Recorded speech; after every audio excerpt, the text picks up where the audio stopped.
Halo. Gila ya, Fis. Sekarang tuh Kenapa, Yan? sekarang tuh daftar ulang loh, waktunya daftar ulang loh sekolah. Iya. Pertengahan tahun. Udah Pertengahan pasti tahun. daftar ulang. Kenapa? Biayanya ya? Enggak, aku sih biaya sebenarnya nggak ada masalah. Eh, Cuman tuh aku dulu sekolah nggak ada daftar ulang. oh iya? Aku dulu sekolah di Bali nggak ada daftar ulang. Pada saat itu, Heeh.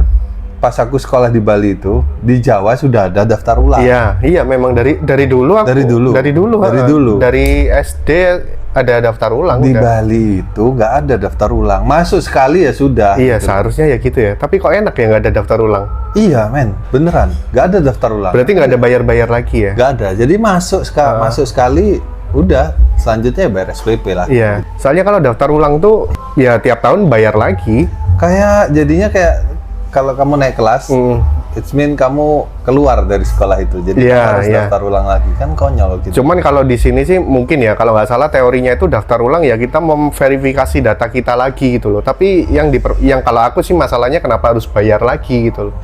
Kan kalau contohnya kalau uang gedung kan bayar di muka aja udah. Iya. Ini tiap tahun jadi harus bayar. Nah, cuman nih kondisinya eh, sekolahnya Malik ini dia nggak, misalkan daftar ulang berapa juta, itu tuh nggak menampilkan rincian gitu loh. Nggak ada rinciannya ya. Nggak ada rincian. Iya. Jadi misalkan 2 juta, 3 juta itu apa aja untuk Iya. apa untuk apa. Iya. Soalnya daftar ulang aja itu sekian, ada buku lagi, Iya. ada seragam lagi. Oh my Iya. God, banyak Iya, sekali iya. gitu loh. Tapi biayanya juga kalau menurut aku sih terlalu besar ya. Kalau oke lah kalau seragam kita beli ya istilahnya beli untuk seragam baru lah ya. Tapi ini ada uang gedung juga gitu loh. Uang gedung itu juga bayar tiap tahun. Nggak tahu ya, kalau misalkan daftar ulang termasuk uang gedung nggak sih? Iya. Iya. Seingatku pakai uang gedung juga, Ya, itu bayar loh. uang gedung. Masalahnya gedungnya ya kayak gitu loh. Ya walaupun kita daftar ulang juga tiap tahun nggak ada perubahan. Iya sih. Rata-rata kalau ada perubahan itu biasanya pengalamanku ya kalau udah lulus baru sekolahnya dibangun. Kitanya. Iya kan kalau kita lulus baru dibangun. Baru dibangun. Nah itu agak aneh sih. Tapi seharusnya sekolah itu bukannya gratis ya sekarang ya? Kalau yang negeri ya, Kalau negeri sih setahu aku gratis. Gratis. Cuman ada pengalaman saudara itu negeri juga uang apalah Iya, sama aja iya, setiap iya. bulan gitu.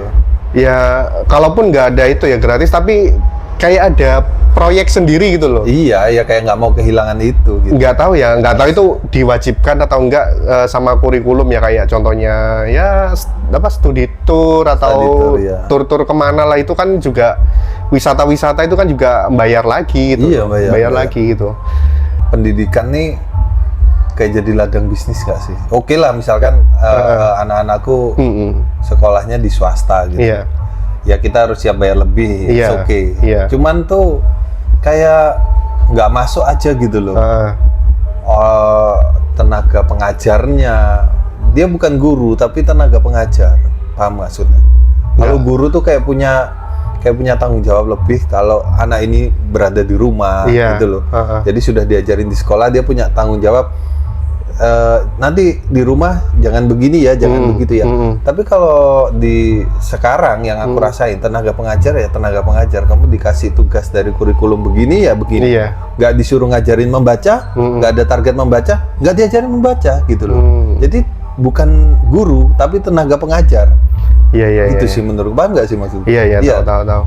Kayak gitu. Jadi kalau misalkan kayak daftar ulang dengan fasilitas dan orang-orang di dalam organisasi itu yang kira-kira kurang kompeten menurutku, ya aku agak nggak ikhlas juga gitu loh. Iya sih.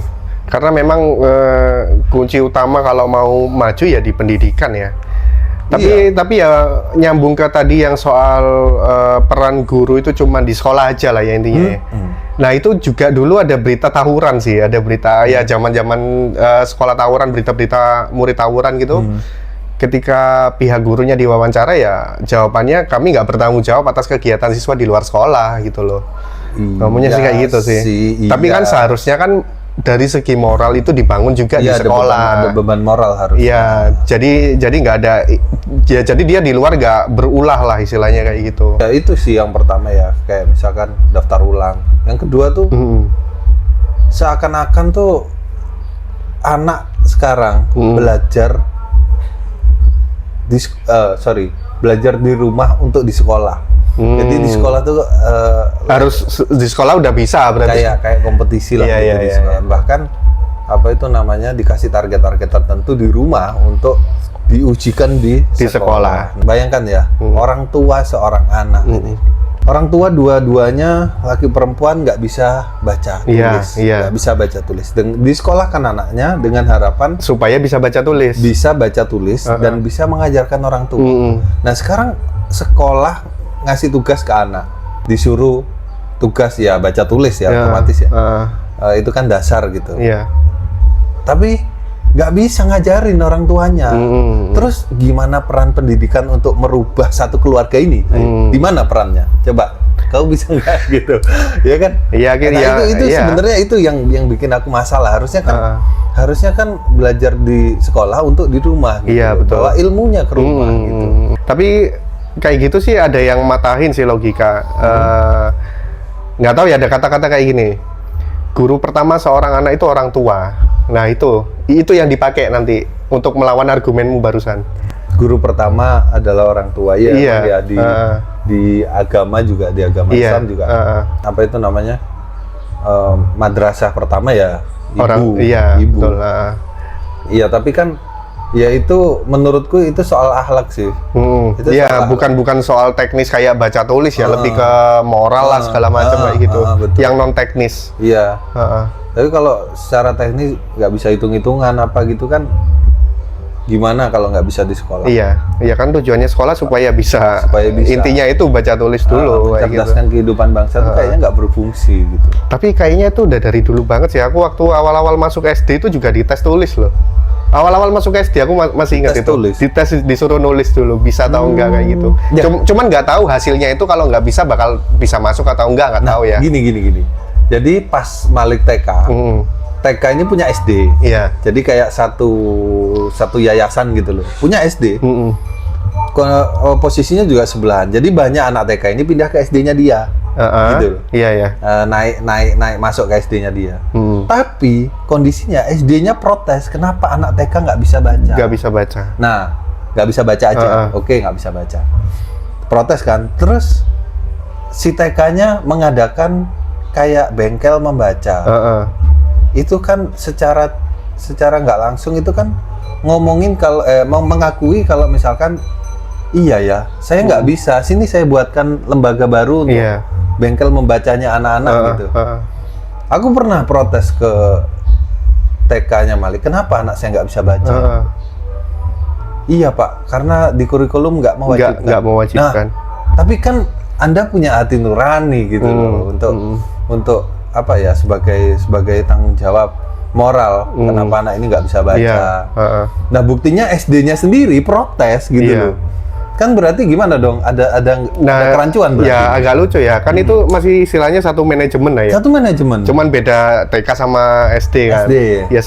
Ya seharusnya sih tanya ke TK-nya, ini kenapa kok hasil dari TK-mu ini nggak bisa baca? Ya itu makanya SD-nya ngomong ke TK, ini anak-anak nggak bisa baca. TK-nya mengadakan bengkel gitu loh. Otomatis dia langsung mengadakan bengkel membaca karena gitu protesnya itu tadi. Karena protes kan berarti mengakui kalau tidak kompeten ini TK-nya gitu.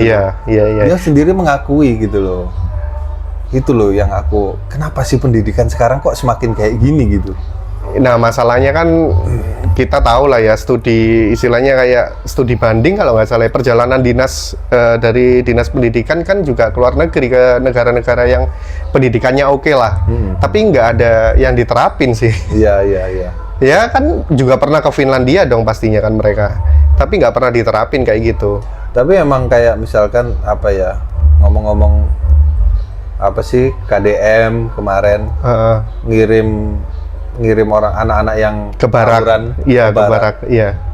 Itu sebenarnya kalau menurutku itu pendidikan bukan yang level up gitu, bukan pikiran yang di cuman kedisiplinan ya itu sikap. Sikap. Itu sikap yang dibenahi, bukan pemikiran. Iya. Kalau yang itu. yang dikirim ke Barak. Kalau dibilang bagus ya bagus, untuk sikapnya anaknya bagus. Cuman tetap nggak pengaruh ke pemikiran. Gitu. Iya sih, betul sih. Emang awal semuanya juga dari pemikiran ya. Pemikiran. Karena kenapa ya aku concern banget sama pendidikan. Aku lihat di daerah-daerah kayak daerah-daerah kecil, kita sebut aja yang deket-deket sini lah. Iya. Pasuruan. Iya. Sama mana lagi?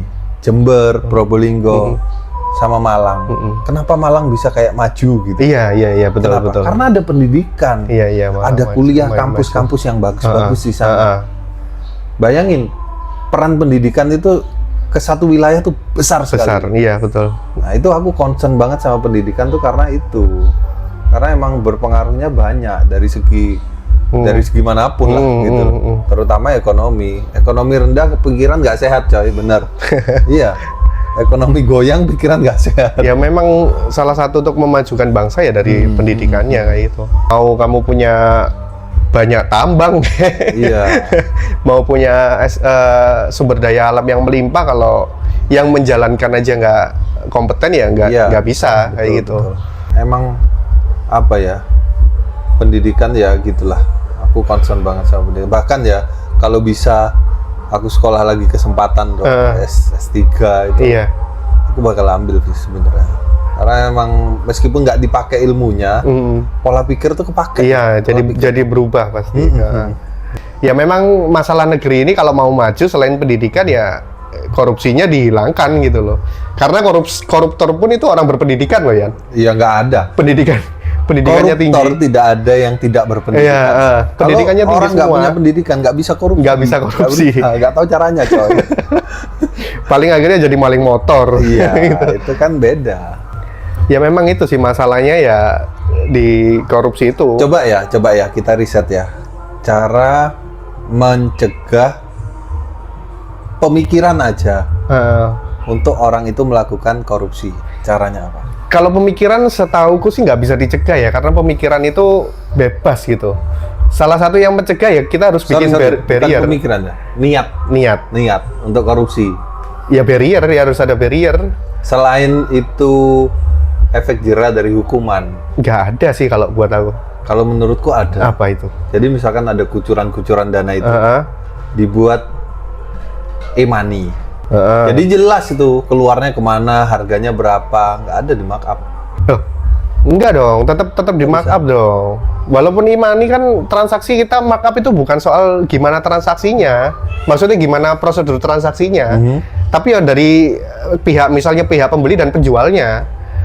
Jadi ya, itu loh dirubah jadi online semua. Gitu. Ya walaupun online, kalau penjualnya mau diajak kerja sama pembelinya mau dinaikin harga, iya sih. Sama aja harganya juga dinaikin. Iya. Kita tahu dari mana? Kita tahu dari mana kalau harganya ini normal? Iya sih. Kalau sekarang memang berkurang. Akhirnya berkurang. Jadi kalau misalkan ada yang baik lebih banyak, itu yang jelek bakalan minder lah. Gitu. Yang baik lebih banyak ya yang baik yang dibinasakan.